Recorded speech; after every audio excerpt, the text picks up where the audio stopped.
when we look at, certain strategies being super effective as far as kind of working with athletes who come and say, hey, you know what, pressure, balance, and, comparison are, big topics, right? What are some strategies that athletes can, implement, whether that's kind of in their day-to-day routine, maybe it's more of a mindset that they, start to kind of shift and evolve towards, but hopefully, what could help them effectively kind of manage those, I don't want to call it emotions, but just those different situations that, you typically see. So it's funny that you asked me that question.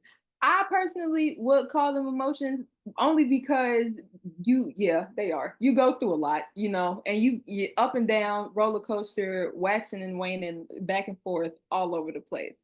I typically try not to give another mindset, and I'm gonna tell you why. Okay, with a lot of the athletes that I work with, their coaches that I've either met with or worked with as well already are trying to instill a mindset in them of be the best or work your hardest so you can get to where you need to go. And a lot of the times it's not a bad mindset either. Like I know one of the ones that I work with a couple of local coaches is the only person that you need to outdo is you. That's a good mindset to have because it's true. So it's showing you to work at getting better than you were yesterday and then work again doing it tomorrow and the day after and the day after. So it's like that's okay.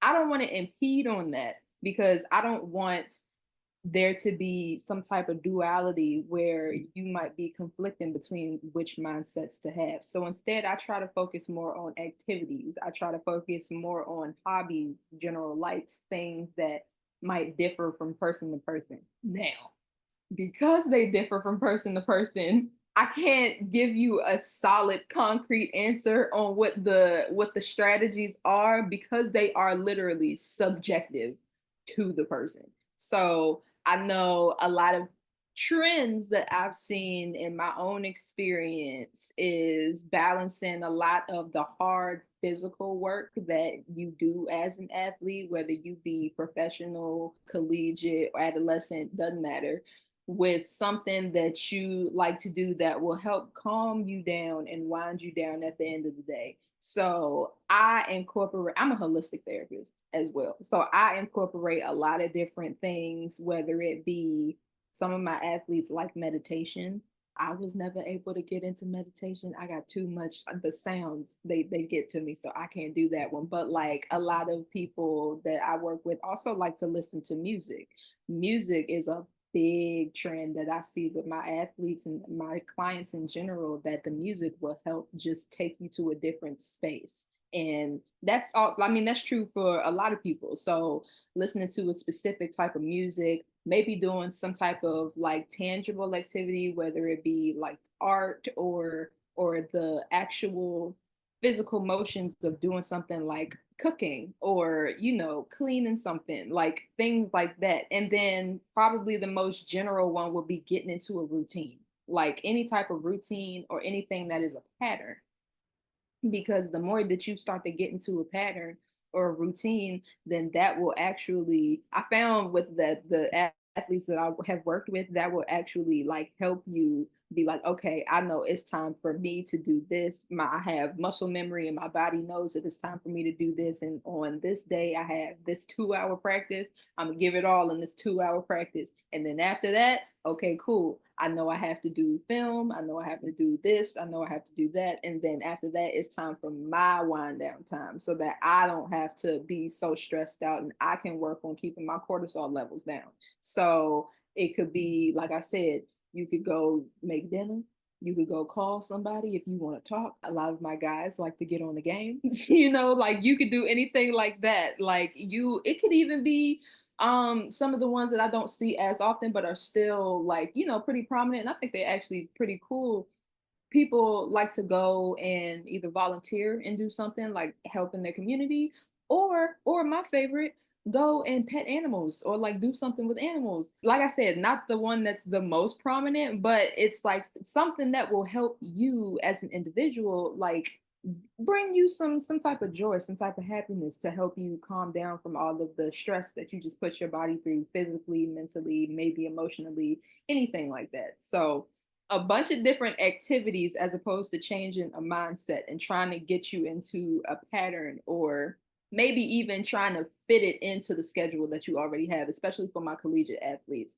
Fit it into the schedule that you already have, because we all know when you're in college, your schedule is made for you, especially as a student athlete. So fitting it in there, or maybe creating a little tangent that will help you wind down a little bit so that you don't always have to be on edge all the time. For myself, at least, too, obviously, to your point, super regimented in college specifically, right? From, Monday through Friday, here's what the schedule looked like from the time you wake up till the time you go to bed, what seemed like. And it was always important to find that time to be like, okay, you know what? This is the time of day where I just don't focus on school anymore and I don't focus on baseball anymore. I just, leave that at the door, whether it's, getting back to the apartment or, taking a shower and kind of, having the next hour to 2 hours to kind of just chill and finally be a normal person. But I'm really glad that you brought that up. And I think music too is another big thing, because sometimes we need music to do different things, right? Sometimes it's that motivator and to really try and build us up for those moments. Sometimes it's, hey, I need something to kind of, be there because I'm starting to get a little anxious, right? My heart rate's starting to creep up a little bit. I'm kind of thinking about what that moment's going to look like. And I need something to kind of just soothe that and to, bring me back down to, my normal level where I was originally at. But when we look at just advancements in technology, right, we see it everywhere with, AI and machine learning, all the little buzzwords that they want to throw at you now with stuff. It's getting ridiculous. But with those advancements in technology in regards to, mental performance, sports psychology, mental health, how do you see that either helping or really hurting the industry as a whole? Uh, I see it as both. It's one of those things that, in my opinion, it needs to be monitored or managed, but it needs to be managed by the right people or the right forces at B, in terms of it helping. One of the things that I would love for this AI technology spiel that this kick that we're on right now, if we could get some further developments with this CTE thing, like especially for all of my players that are prone to get concussions in your sport, and it doesn't have to just be football. I know that's one of the ones that it's most prominent in, but still, like if we could get some more advancements in how we can combat that, how we can slow that down, how we could even eradicate it, really, like that would be great, because it does a lot to the brain itself, and it makes, I'm not going to say it makes my job and like psychiatrists and neurologists jobs like harder, but it does make it a little more intriguing to try to figure out, okay, how do we balance dealing with a lot of the changes that we see with a person or a client who has CTE, with a lot of the emotions and the things that they may be feeling, and trying to like strike a nice happy medium to actually find out what can we do in terms of treatment for this person. So like if we can get some developments in there, that would be great.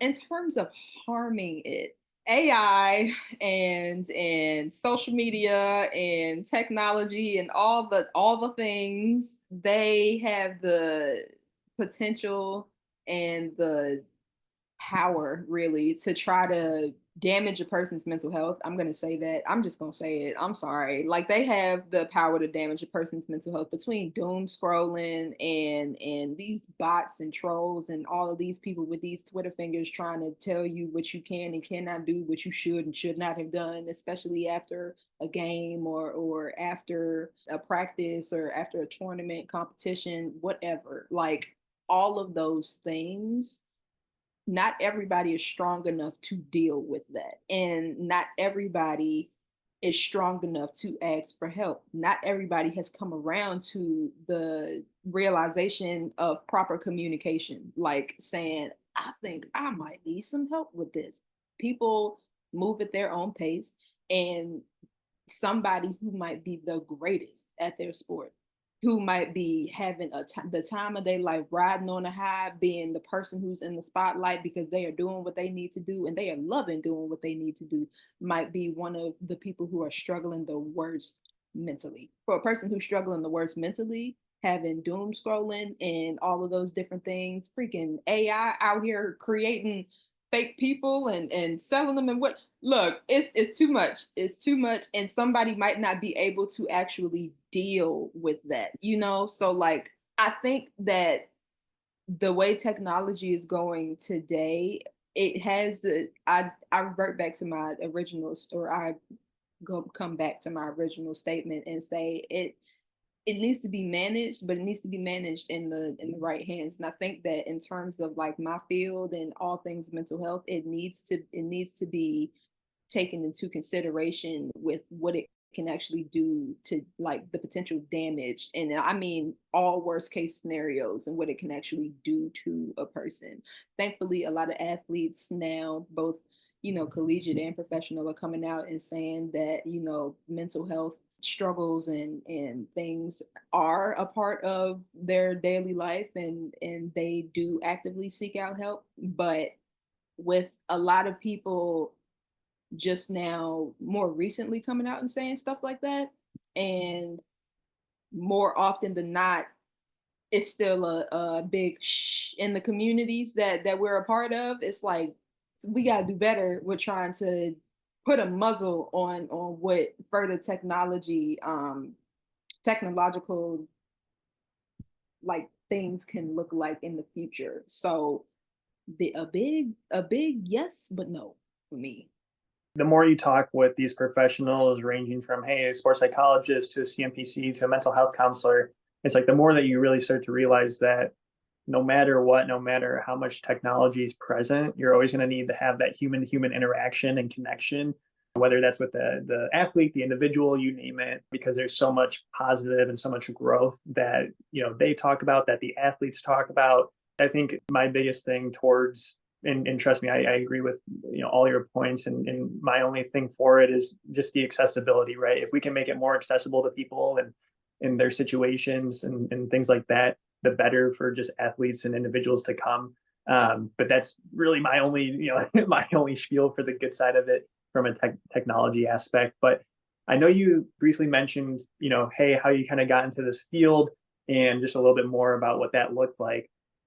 But what is some advice that you would give to, an individual who, hey, maybe they're gotten to college, late stage in college, maybe they're just early in their career and they're looking to seek, a job or an internship or something like that within the field of mental performance, sports psychology, even mental health.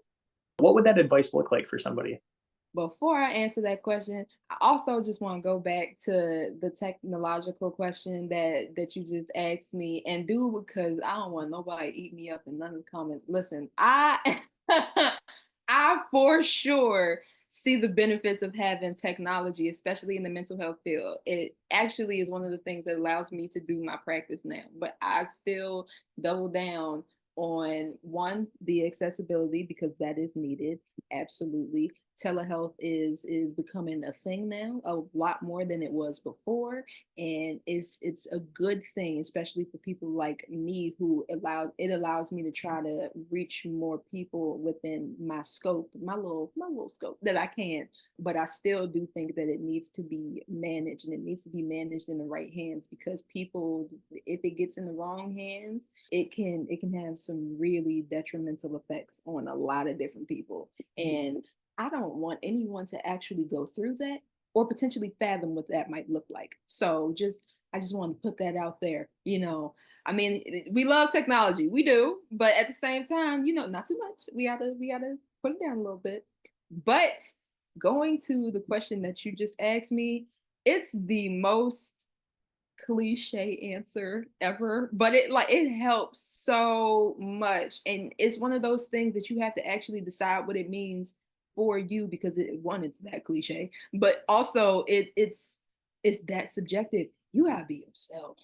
You have to be yourself. For anybody who's doing this job, who figures out that they want to do this job, or any type of job that is related to this line of work, you have to show up authentically as yourself.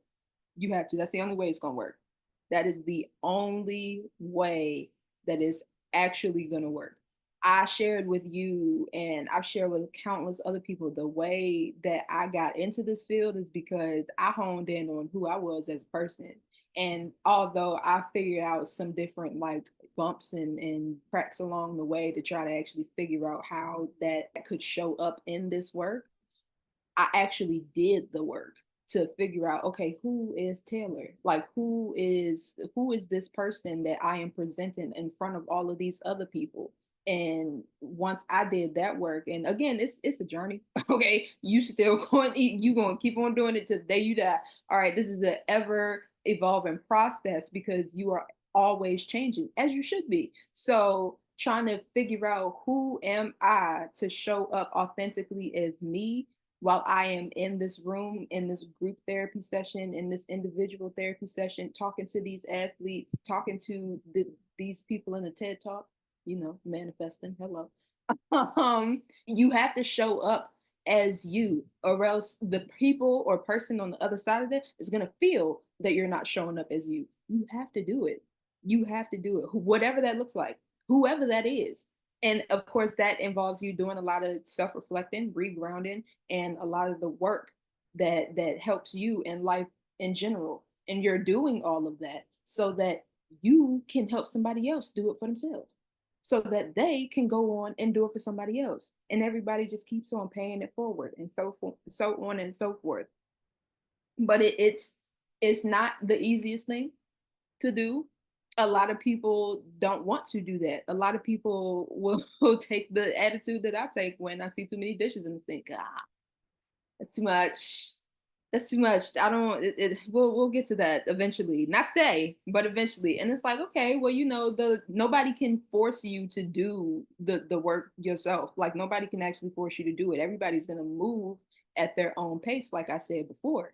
But the longer that you don't show up authentically as yourself, the longer it's going to take for you to build that actual rapport with people, the longer it's going to take for you to actually get through to clients, the more hiccups you might face in terms of us. Like the training is only going to take you so far, the schooling, the education, because a big thing that they always told us while we were in grad school, we had so many questions.